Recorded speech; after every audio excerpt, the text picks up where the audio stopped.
China's rise poses great challenges to the United States.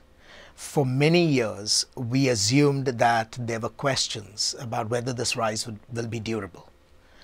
China's rise now has proven to be durable, and therefore the United States has reached a point where it needs to have a coherent strategy vis-a-vis China.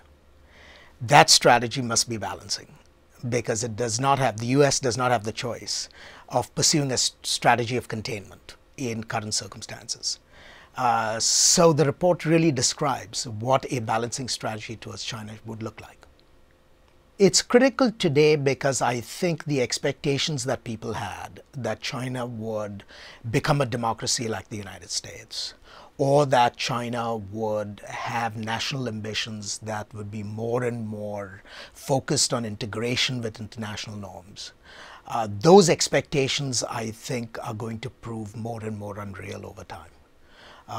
China may become a democracy over the long term, but it's not imminent.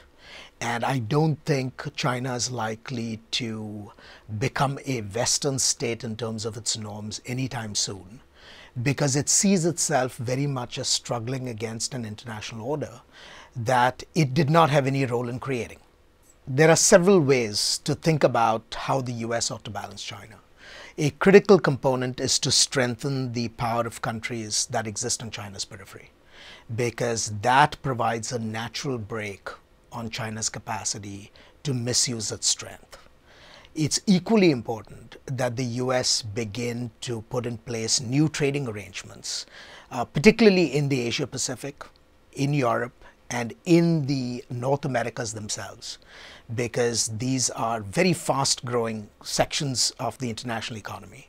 And to the degree that the US can forge trading agreements that are better than the WTO, the US stands to gain in terms of improving its own gains from trade. Third would be to focus on our own military capacity. We have extended deterrence obligations to many countries in the Asia Pacific, which are increasingly under threat because of China's military modernization. And so focusing on maintaining our military superiority for the long term is going to be a very critical component of balancing.